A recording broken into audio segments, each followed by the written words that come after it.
damos início ao programa Anatomia do Poder, que já há 10 anos e meio vai aos canais da televisão Rede Vida, em todos os estados do Brasil, no Distrito Federal, e onde todos os domingos examinamos o poder público, privado, a imprensa sindical, econômico, cultural, enfim, todos aqueles que detêm o poder através das figuras dos detentores do poder, para que os nossos telespectadores conheçam um pouco as figuras daqueles que detêm de alguma forma algum poder nesse país. Hoje eu tenho o privilégio de entrevistar um querido amigo, foi senador da República e hoje preside a Associação Comercial de São Paulo e a Federação das Associações Comerciais do Brasil. Trata-se de Alfredo Cotati, conhecedor profundo da realidade brasileira e conhecedor também, como nós veremos no programa, desta economia que hoje começa a dar sinais extremamente positivos de recuperação. Nosso querido amigo Alfredo Cotati, senador da República, presidente da Associação Comercial, um grande abraço no início do programa. Já começo com uma pergunta, Alfredo. Hoje, os jornais, ou melhor, na quinta-feira, melhor dizendo, apresentaram dados animadores. Pela primeira vez, tivemos uma deflação desde 1980 de 0,68%, no momento em que todos os países da Europa estão com um crescimento de inflação. É o segundo mês consecutivo e nós temos uma queda. Tivemos de 12, alguma coisa para 11,80 e agora fomos para 10,07. Por outro lado, o desemprego caiu para 9,3, quando estava no ano passado em 14%. Nós tivemos também, enfim, uma reavaliação por parte do Fundo Monetário Internacional, dizendo que aquela previsão inicial do fundo, que nós percebíamos de 0,8%, eles reavaliaram para 1,7%. Esses sinais animadores estão representando algo que a classe empresarial, você é presidente de uma associação e de um grupo de associações do Brasil inteiro, que movimenta o comércio, que emprega muito mais pessoas do que a indústria no Brasil. Como é que você vê esses índices que estão sendo apresentados? Primeiro, doutor Ivo, um cumprimento muito especial ao senhor. Na verdade, nós vamos fazer algumas análises. Primeiro, do ponto de vista, como o senhor falou, da inflação. A deflação aconteceu em decorrência do esforço que o governo fez na redução do combustível, na redução de alguns itens, né? Eletricidade, que impactam muito forte na inflação. Ela é persistente porque ela já teve o seu início praticamente há um ano atrás. Então, e como o senhor mesmo falou, isso está ocorrendo em todo o mundo. O Banco Central está atuando firmemente. Eu tenho a minha avaliação que o Banco Central demorou muito para iniciar com esse processo de alta da taxa de juros, mas agora está com um nível de juros, né, que com certeza fará com que a inflação, com o decorrer do tempo, estará sendo reduzida.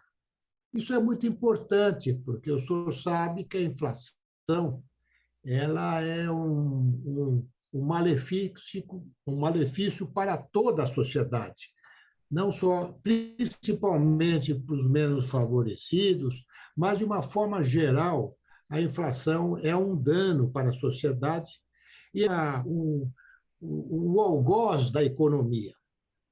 Agora, como é que estamos na economia, né? Principalmente no comércio? Nós saímos de uma pandemia que paralisou o comércio, que fechou muitos estabelecimentos, tivemos muita dificuldade. E nessa retomada, nós estamos acompanhando de perto, doutor Ives, e a gente vê o comércio crescendo com uma tendência cada vez mais de alta, mas esse crescimento não é muito forte. É interessante a gente analisar isso, por exemplo, aqui na capital, na cidade de São Paulo, o crescimento é muito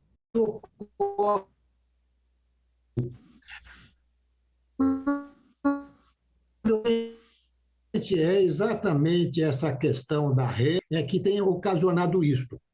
Entretanto, tem um dado importante. A nova Michel, que nós temos a honra de ter o senhor como membro nosso, que assiste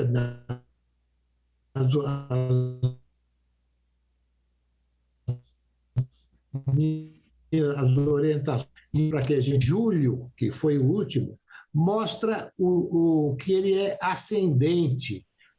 A perspectiva de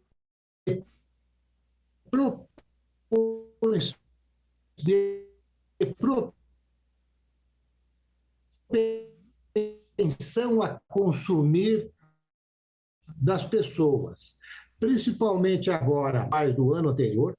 Na sequência, nós vamos ter várias outras importantes datas para o comércio, como posso citar a Semana Brasil, vamos ter a Silver Week, que é uma semana de grandes discos na PEC da Bengala. O Natal, que é a principal data do comércio do ano, e tem o Black Friday. Portanto, estas datas fomentam o comércio e agora, com o auxílio governamental, o Auxílio Brasil, o saques no Fundo de Garantia, e vamos por essas ações do governo, injetando recursos, principalmente para as camadas D e E, vão fortalecer o comércio. Agora, é o comércio, mas de qualquer forma, existe um estímulo, né? E que a gente acredita que vamos fechar o ano. Uma situação como a nossa, a gente esperaria que houvesse um decréscimo. E com esse crescimento, a gente tem, quando eu falo 2%, é o crescimento global. Isso aí eu acho que é muito positivo, porque o mundo todo não está acontecendo isso, como o senhor também abordou. Portanto, eu sou otimista. Acho que vamos ter aí uma retomada lenta, gradual, porém constante e crescente. Eu acredito que vamos ter aí dias melhores pela frente. Alfredo, eu também tenho essa impressão. É evidente que nós temos uma campanha muito grande de toda a imprensa conhecida, isto é, da imprensa, enfim, que era tradicional, os grandes jornais, grandes canais de televisão. Hoje nós vemos, por parte dessa imprensa, um viés muito grande contra o presidente Bolsonaro. Eu creio que decorrente de dois fatores. O primeiro fator é que o presidente Bolsonaro efetivamente fez sempre ataques à imprensa, entendendo que a imprensa o atacava. Quer dizer, faltou um pouco a liturgia do cargo do presidente, mas o presidente, de rigor, tomou uma medida que era de economia para o governo. Quer dizer, e economia para as empresas. De um lado, cortou realmente todos os anúncios que se faziam, e aquele auxílio indireto com dinheiro do contribuinte para os jornais através da propaganda oficial, etc., economizou porque realmente esse governo cortou despesas. E no momento de pandemia, no momento de crise mundial, esse corte de despesas foi importante em relação àqueles que já usufruíam de uma determinada posição. E, por outro lado, a própria legislação de que não haveria mais necessidade de publicação de balanços nos jornais, que posteriormente foi derrubado.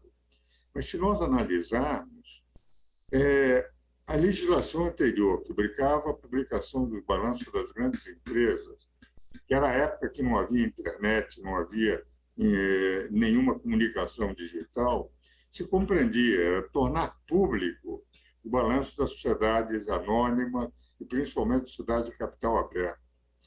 No momento que hoje eu tenho a informação, a hora que eu quiser, do balanço de qualquer empresa, através da internet, essa publicação dos jornais, que o governo, que os tribunais exigiram que fosse colocado novamente, mas que a verdade é um custo para as empresas desnecessário, porque informam e os balanços são apresentados em letras tão pequenas, Alfredo, que ninguém mais lê, porque não dá para ler. Quer dizer, um contador, ele vai procurar na via digital, não na publicação dos jornais, porque é impossível acompanhar com aquelas letrinhas pequenas.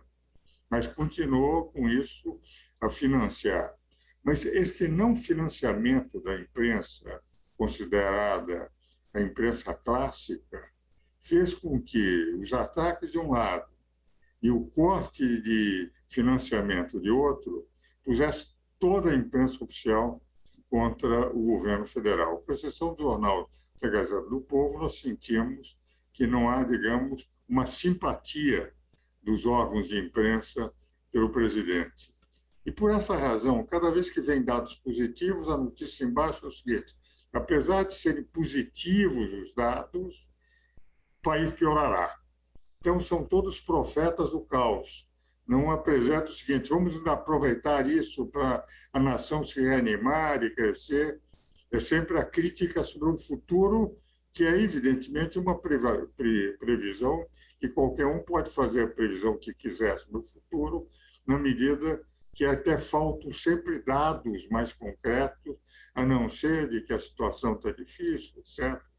Então, eu tenho a impressão que quem está realmente no dia a dia, não é nem da imprensa, nem do poder público, e muito menos do poder judiciário, mas que tem que viver no dia a dia, percebe algo concreto, é que há uma melhora efetiva. Se nós analisarmos as perspectivas no início do ano, que todos achavam que seria um ano catastrófico, principalmente com a guerra da Rússia e da Ucrânia, nós estamos vendo que o Brasil apresenta índices melhores do que dos outros países do mundo. Essa é a razão, talvez, Alfredo, pela qual eu entendo de que, nada obstante toda a imprensa dizer que o Brasil vai piorar, eu, com você, somos otimistas sobre o futuro do Brasil. Nós vamos agora aos comerciais e voltamos logo em seguida na continuação do programa.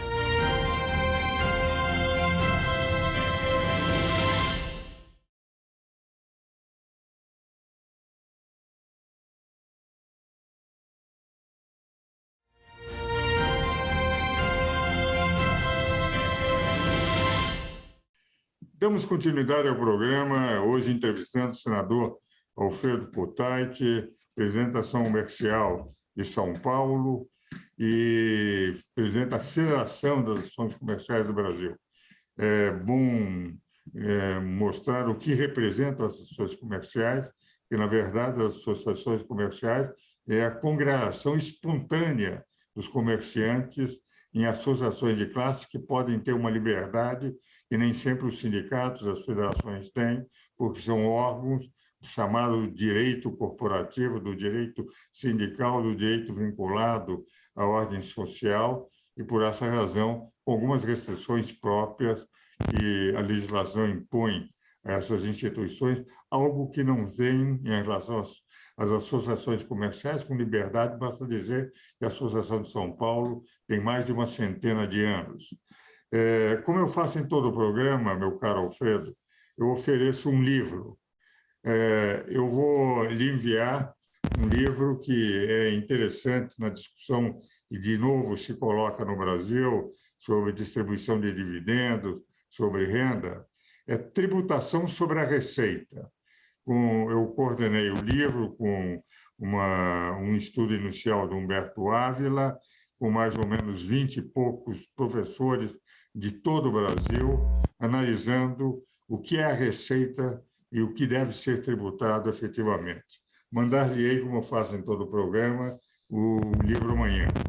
Mas a ideia agora, meu queridíssimo amigo de tanto tempo, e hoje também companheiro, graças à gentileza dos amigos, eu continuo há algumas dezenas de anos do Conselho Superior da entidade presidida pelo amigo. Por isso eu posso dizer, eu estou entrevistando o meu presidente na Associação Comercial. Eu gostaria que o amigo examinasse um pouco a sua previsão sobre esse processo eleitoral que está começando agora, com duas candidaturas muito fortes, a do ex-presidente Lula, que, enfim, com anulação de todos os processos no qual ele fora condenado por corrupção, ele pode concorrer, já que as provas naqueles processos não puderam sequer serem utilizadas em qualquer outro processo, no recomeço do processo, com que a prescrição atingiu, por força da idade do ex-presidente Lula, todos os processos, e que, portanto, está habilitado a concorrer. De outro lado, o próprio presidente da República, que é candidato à reeleição. Temos, portanto, duas candidaturas fortes e temos duas outras candidaturas que procuram, quatro outras candidaturas, mas duas outras com mais apoio de partidos políticos, que é da senadora Simone Tebet e do ex-governador e ministro Ciro Gomes, mas com um percentual, pelo menos, de pesquisas que dá a impressão que terão uma dificuldade de ir para o segundo turno.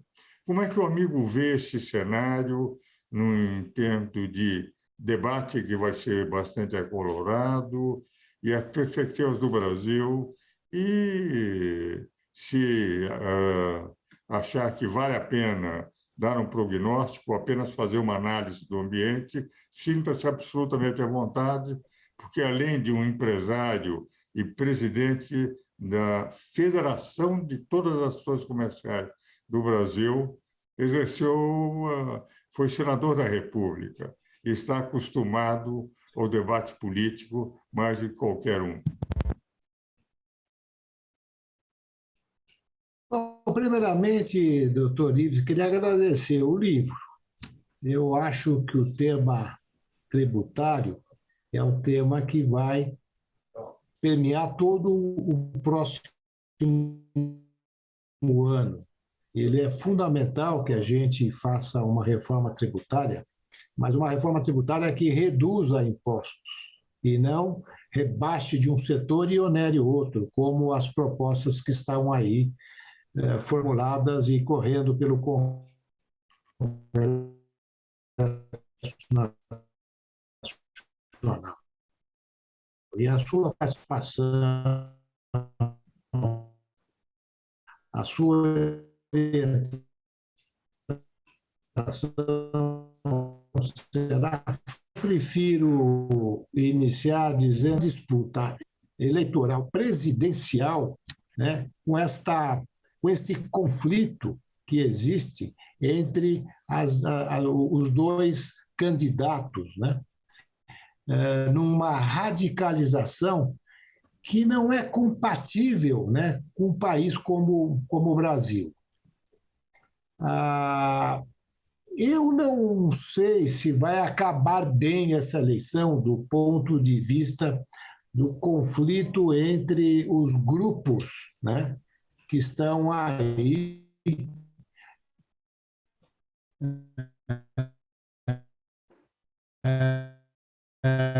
cada um querendo. Ficou claro para a sociedade, não sei a forma de como foi feita a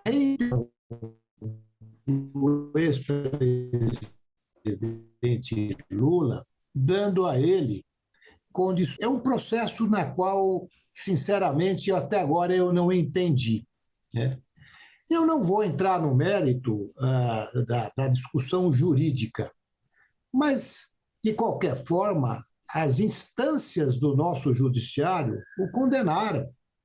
Se quisessem, de alguma forma,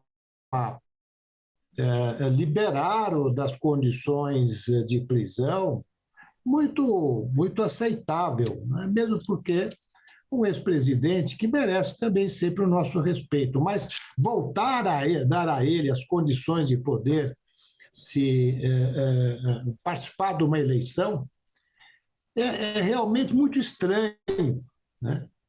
E, e é muito ruim ter só dois candidatos, onde não vai se discutir programas. Eu gostaria muito de ouvir, e nós estamos no momento do Brasil que necessitamos ouvir os programas dos candidatos para que a gente possa fazer uma escolha adequada para os próximos anos que estão aí vindo. Eu, da sociedade, eu como presidente da Associação Comercial, eu fico equidistante, mesmo porque a entidade não pode assumir posição.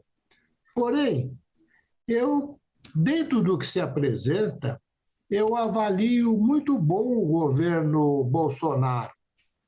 Bons ministros, equipe eficiente.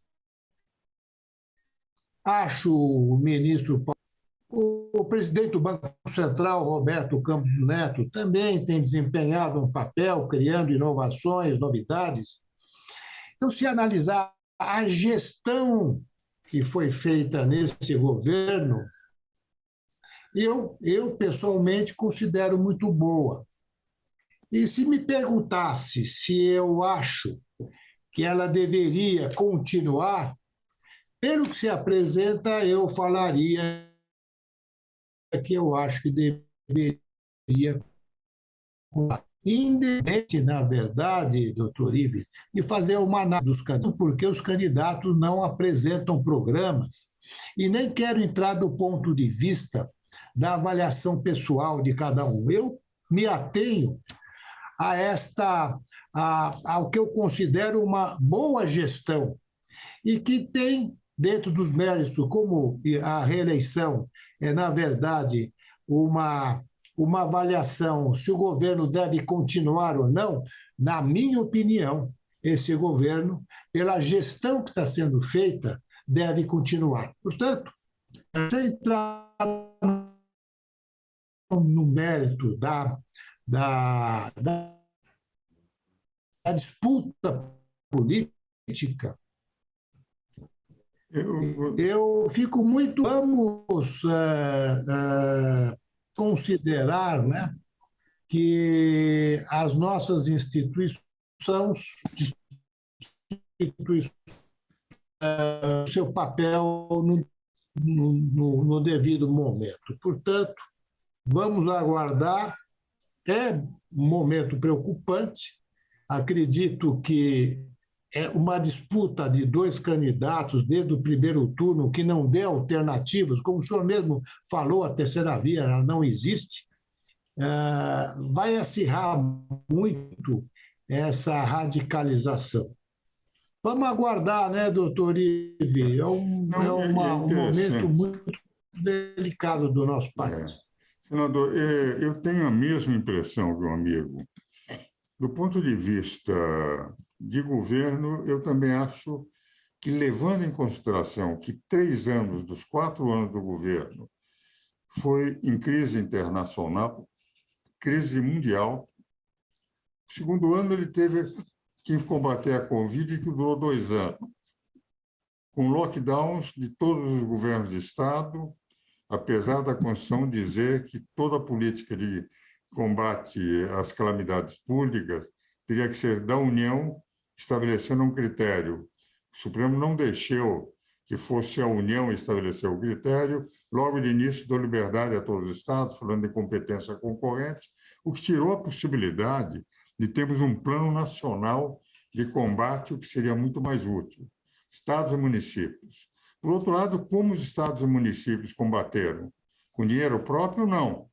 Todo o dinheiro de vacinas, de combate, vinha do governo federal através do SUS. Por outro lado, quando fizeram aquela CPI da Covid, uma CPI absolutamente deslocada, basta dizer que a Procuradoria-Geral da República, por mais que quisesse, não encontrou um elemento para iniciar uma ação penal, houve só shows cinematográficos, ao ponto de dizerem o presidente é genocida. Se dissesse que algum ministro supremo era genocida, o cidadão seria preso. Lá todo mundo disse que o presidente era genocida, foram à Corte Internacional e eles nem quiseram aceitar o processo. Porque genocida como? Então a Merkel é genocida. E se o Brasil vacinou mais que a Alemanha, então a Merkel é genocida. É genocida o Johnson, é genocida o Macron, é genocida o primeiro-ministro o rei da Bélgica, porque, de rigor, esses países vacinaram menos que o Brasil. O Brasil vacinou mais nesse período do que países desenvolvidos da Europa, e aqui no Brasil dizem que o presidente é responsável. Eu ainda ouço hoje de pessoas que são formadas em direito que o presidente matou 600 milhões de brasileiros. Quer dizer, é algo assim, quer dizer, todo mundo que morre, então, no Brasil tem que ser responsabilidade agora do presidente. Então, ele vacinou com dinheiro exclusivamente da União, estados e municípios receberam todas as vacinas, e aquele famoso caso da Pfizer, era muito difícil, sem autorização do Congresso, o presidente assinar, que poderia ter uma ação contra ele. Por quê? Porque a Pfizer dizia que o Brasil se responsabilizava por qualquer efeito colateral que tivesse e poderia, no foro que eles escolheram em Nova York, ter a penhora dos seus bens no exterior, se por acaso houvesse efeitos colaterais não detectados no início. Nenhum advogado da União iria assinar, ia concordar, nem o presidente. Quando o Congresso concordou, era uma responsabilidade coletiva e se pôde comprar. E, realmente, a Pfizer também tinha razão, porque se por acaso houvesse efeito colateral, nós iríamos ter a possibilidade da falência de uma instituição. Eu acho que ele conseguiu realmente um resultado positivo com 3 anos de crise mundial. Inclusive, a crise que a Europa está passando com a guerra da Rússia e da Ucrânia, nós mesmos com fertilizantes, mas, enfim, tendo também um impacto, de alguma forma, positivo externamente, que é o preço das commodities, mas negativo internamente, porque pressiona a inflação. Acho que, no conjunto geral, o governo foi bem. E eu concordo inteiramente com o amigo. Estamos chegando ao fim do programa. Suas últimas palavras, meu querido Alfredo Kutaiti. Eu queria agradecer muito essa oportunidade de trocar uma ideia com o senhor e com o seu público. E eu sou otimista. Temos realmente momentos aí que temos que enfrentar pela frente, mas eu sou otimista, acho que vamos. O brasileiro é otimista, né, doutor Igor? Acho que nós vamos conseguir superar as questões dos nossos problemas. Muito obrigado. Eu agradeço também. Eu também sou otimista. O Brasil tem uma democracia forte, não há nenhuma possibilidade de golpe, Forças Armadas nunca entrariam num golpe, e, na verdade, isso está sendo alimentado pela imprensa, como se houvesse uma menor possibilidade.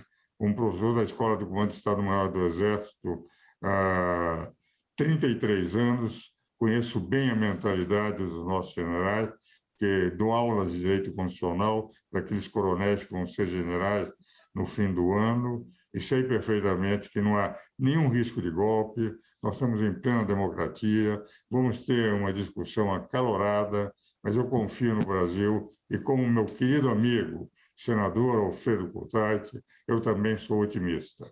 Meus caros telespectadores, espero-os novamente no próximo domingo.